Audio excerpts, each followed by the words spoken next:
em tuas mãos. Falar da morte para viver alegre e esperançoso é o título do livro do padre Cristiano Batista e é o que você acompanha agora no quadro Artista da Fé. E nosso quadro Artista da Fé de hoje recebe o padre Cristiano, ele que é o autor de 3 livros e o terceiro é justamente falar da morte para viver alegre e esperançoso. Padre, seja bem-vindo ao programa Em Tuas Mãos. Obrigado pela acolhida e pela solicitação em falar de uma obra muito importante para nós cristãos aqui do Piauí e do Brasil inteiro, né? Vamos começar a nossa conversa falando então quais foram as suas inspirações para escrever um livro sobre a morte. A inspiração para escrever esse livro foi de ordem existencial, intelectual, acadêmica e pastoral. Existencial porque a morte é uma realidade que cabe a todos nós, né, seres humanos. É um evento natural da própria vida, então não podemos negar de falar sobre isso. Do ponto de vista intelectual, acadêmico, a gente precisa elaborar respostas, né, tanto do ponto de vista filosófico, científico, quanto do ponto de vista teológico. No meu caso, eu sou professor de escatologia que estuda justamente a morte e dá respostas, né, para não só a morte, mas o que vem antes e o que vem depois. E também por razões e inspirações pastorais, porque no dia a dia a gente aprende a lidar com o luto das pessoas, aprende a lidar com morte, a gente celebra Ezequias, Corpo Presente, Sétimo Dia, mês, e para ajudar as pessoas a consolar sobre esse fato, né, na perspectiva cristã. Padre, qual a melhor forma de superar um luto? Primeiro temos que compreender que o luto ele é uma fase e não uma doença. E como toda fase tem início, meio e fim.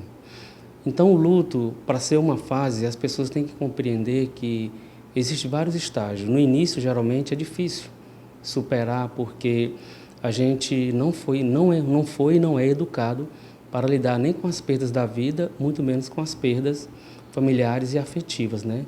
Então a pessoa precisa de muitos meios pelos quais ela passa a ver o luto como uma fase em que ajuda a ressignificar a sua vida e ressignificar os seus valores. Por isso que uma pessoa que vive o luto na perspectiva cristã, ela tem mais alicerces e meios pelos quais ela tem uma nova compreensão da morte. Já para uma pessoa que não tem os elementos, diríamos assim, cristãos ou espirituais, tem a maior dificuldade de lidar com o luto e deixa de ser fase e se torna uma doença. E as pessoas acabam morrendo junto com seus mortos. Então, é importante a espiritualidade, a fé, é importante, às vezes, até um amparo psicológico, é importante a pessoa não se isolar dos outros, é importante também buscar ajuda na própria família e, se precisar, até de ajuda de medicamentos, né? Mas todos nós, independente do fato da morte, podemos sim superar o luto e não adoecermos e nem morrermos com as pessoas que morreram. Um outro aspecto que o seu livro aborda é justamente o combate e a prevenção ao suicídio. Como esse tema deve ser trabalhado nas igrejas, na sociedade?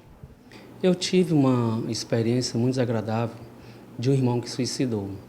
Então, devido a esse fato, senti a necessidade de estudar, falar e abordar esse tema. E um dos primeiros passos é a gente quebrar esse tabu e conversar sobre o suicídio como não só um fenômeno complexo, mas um fenômeno que atinge famílias, atinge pessoas de fé, atinge várias camadas sociais. Mesmo tendo um grupo de especialistas na comunicação que não acha correto abordar o tema nos meios de comunicação, eu acho que precisamos abordar, né, uma forma, uma maneira, um modo adequado pela qual as pessoas em si possam se prevenir, né, principalmente as pessoas que têm transtornos mentais e às vezes, por exemplo, depressão, que foi o caso do meu irmão, e ao mesmo tempo combater as pessoas que já cometeram atos, né?